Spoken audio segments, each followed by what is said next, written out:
पर्यावरण शिक्षा में हम अधिनियम, नियम एवं विनियमन पढ़ रहे थे, जिसमें हमने जल प्रदूषण, वायु प्रदूषण, ध्वनि प्रदूषण से संबंधित जो पर्यावरण कानून बने थे उनको जाना।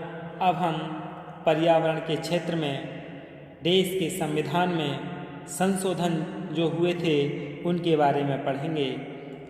Amendments in the constitution of the country in the field of environment.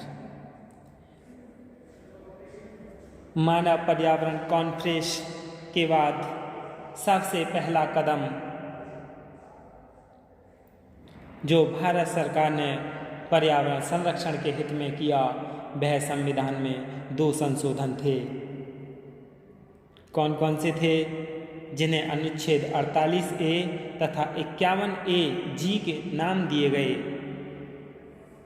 Bharat का संविधान अनुच्छेद 48A पर्यावरण का संरक्षण और सुधार तथा वन एवं वन्य जीव की सुरक्षा। सरकार पर्यावरण के संरक्षण और सुधार तथा देश के वन एवं वन्य जीवों के संरक्षण का प्रयास करेगी। दूसरा, भारत का संविधान अनुच्छेद 51A जी, यह भारत के प्रत्येक नागरिक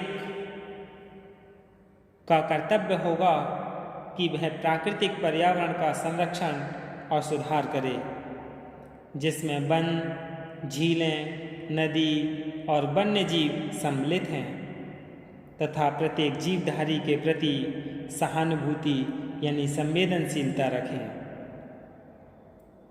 इन दोनों अनुच्छेदों यानी ये जो दोनों अनुच्छेद थे,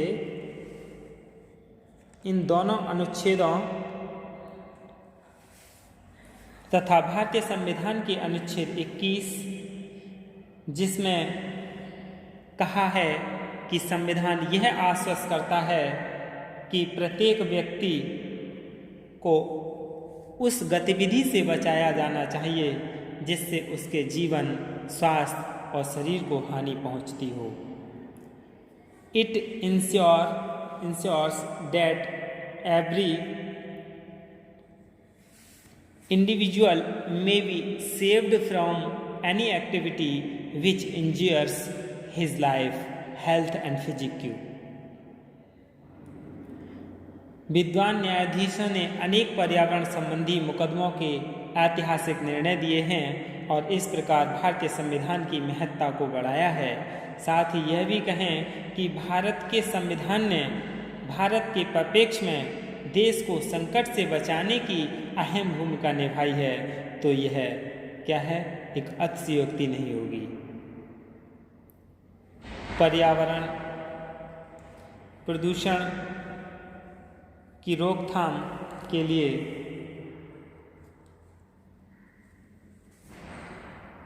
और नियंत्रण की दृष्टि से 6 महत्वपूर्ण अधिनियम बने हैं, उनका विवरण हम जानेंगे। सबसे पहला है जल प्रदूषण निवारण एवं नियंत्रण अधिनियम 1974।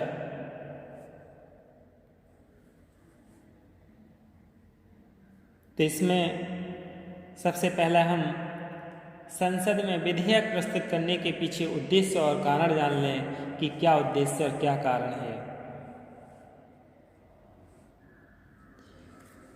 इस विधेयक को संसद में प्रस्तुत करने के पीछे जो उद्देश्य और कारण रहा है उसे भारत सरकार के राजपत्र में प्रकाशित किया गया है, यानी 5/12/1969 में पृष्ठ 1153 से 1185 तक दर्शाया है, जो इस प्रकार है। उद्योगों की वृद्धि तथा शहरीकरण की बढ़ती प्रवृत्ति के फलस्वरूप इन हाल के वर्षों में नदी तथा दरियाओं के प्रदूषण की समस्या काफ़ी आवश्यक और महत्वपूर्ण बन गई है। इसलिए यह आश्वस्त किया जाना आवश्यक हो गया है कि घरेलू तथा औद्योगिक बहिस्राव उस जल में नहीं मिलने दिया जाए जो पीने के पानी के स्रोत, कृषि उपयोग तथा मत्स्य जीवन के पोषण के योग्य न हो। नदी और दरियाओं का प्रदूषण भी देश की अर्थव्यवस्था को निरंतर हानि पहुंचाने का कारण बनती है। अब हम अधिनियमों का वर्गीकरण जान लें। यानी जो हमने जाना 30 नवंबर 1972 को संसद में जो प्रस्तुत हुआ, दोनों सदनों ने पारित होकर इस विधेयक को 23 मार्च 1976 को राष्ट्रपति से स्वीकृति मिली, जो अब जल प्रदूषण निवारण एवं नियंत्रण अधिनियम एक्ट नंबर 6 ऑफ 1976 कहलाया। यह अधिनियम भारत के राजपत्र में एक्स्ट्रा पार्ट 2 सेक्शन 2 दिनांक 25/3/1976 को प्रकाशित हुआ तथा इसे 26/3/1976 से पूरे देश में लागू माना गया। इस अधिनियम के 8 अध्यायों में अंतर्गत लगभग 64 धाराएं हैं और उन 64 धाराओं के बारे में जान लें कि कौन कौन सी 64 धाराएं हैं। यानी प्रारंभिक प्रीलिमिनरी धाराओं की संख्या 1 से 2 तक यानी 2 थी। जल प्रदूषण नियंत्रण हेतु केंद्रीय तथा राज्य स्तरीय बोर्डों का गठन, the central and state boards for prevention and control of water, ये 3 से 12 तक थी, जिनकी संख्या 10 थी धाराओं की संख्या। फिर संयुक्त बोर्डों का गठन, जॉइंट बोर्ड्स, इसमें 13 से 15 तक यानी 3 धाराएं थी। बोर्डों की शक्तियां तथा कार्य, power and functions of boards, इसमें 16 से 18 तक थी, जिसमें 3 संख्या थी धाराओं की। फिर जल प्रदूषण से बचाव नियंत्रण प्रिवेंशन, इसमें 19 से 33 तक यानी 15 धाराएं थीं। फिर वित्त संबंधी प्रक्रियाएं, फंड्स अकाउंट्स, इसमें 34 से 40 तक यानी 7 धाराएं थीं। फिर है सजाएं तथा कार्यविधियां, इसमें 41 से 50 तक यानी 10 थी। फिर विविध जो मिसकेलेनियस हैं वो 51 से 64 तक यानी 14 धाराएं थीं। तो कुल मिलाकर 8 अध्यायों में 64 धाराएं थीं। धारा 41 जिसमें अधिनियम की धारा 20 की उपधारा 2 व 3 या धारा 32 की उपधारा 1C में वर्णित निर्देशों यानी कौन कौन से थे, जल स्रोत से अधिक पानी लेने तथा मलमूत्र और उद्योग से निकले बहिस्राव के मिलने को रोकने की अनुपालन न होने पर 3 माह तक का कारावास तथा 5,000 रुपये का जुर्माना अथवा दोनों की सजा है। यदि यह अनुपालन न लगातार चलती है तो आर्थिक दंड 1,000 रुपये प्रतिदिन तक अतिरिक्त हो सकता है। यही सजा का प्रावधान कोर्ट द्वारा निर्देशन देने के उपरांत भी अनुपालन न करने पर धारा 33 की उपधारा 2 के तहत है।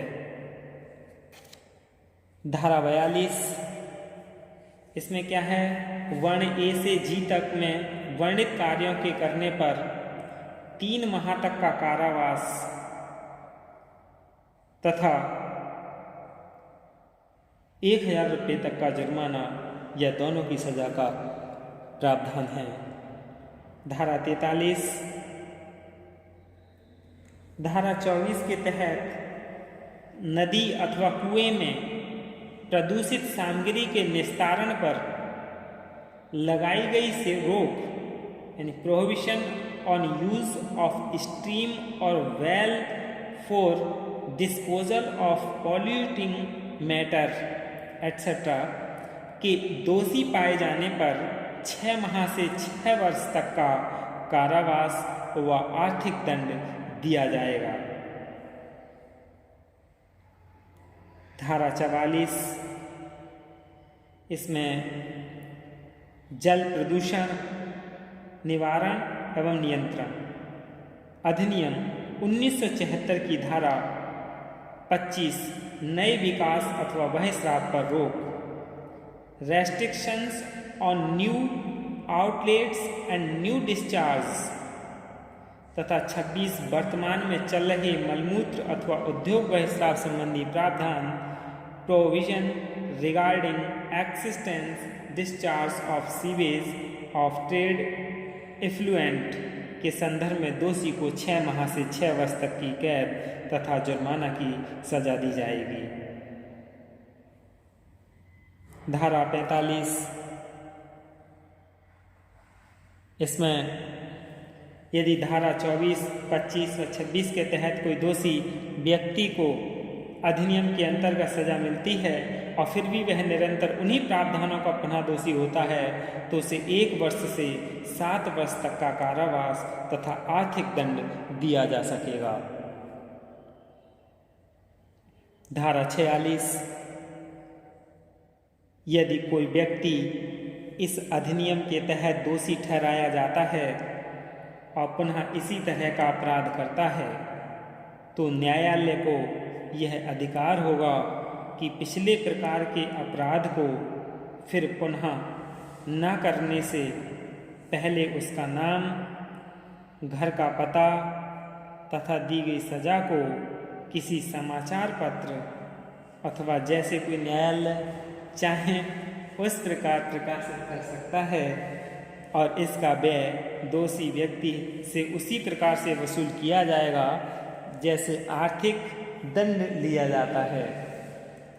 धारा 47 व 48 में यदि अपराध किसी कंपनी या राजकीय विभाग द्वारा किया जाता है तो दंड का भागी वह व्यक्ति होगा जो उसका अधिकृत मालिक, संचालक अथवा प्रभारी है।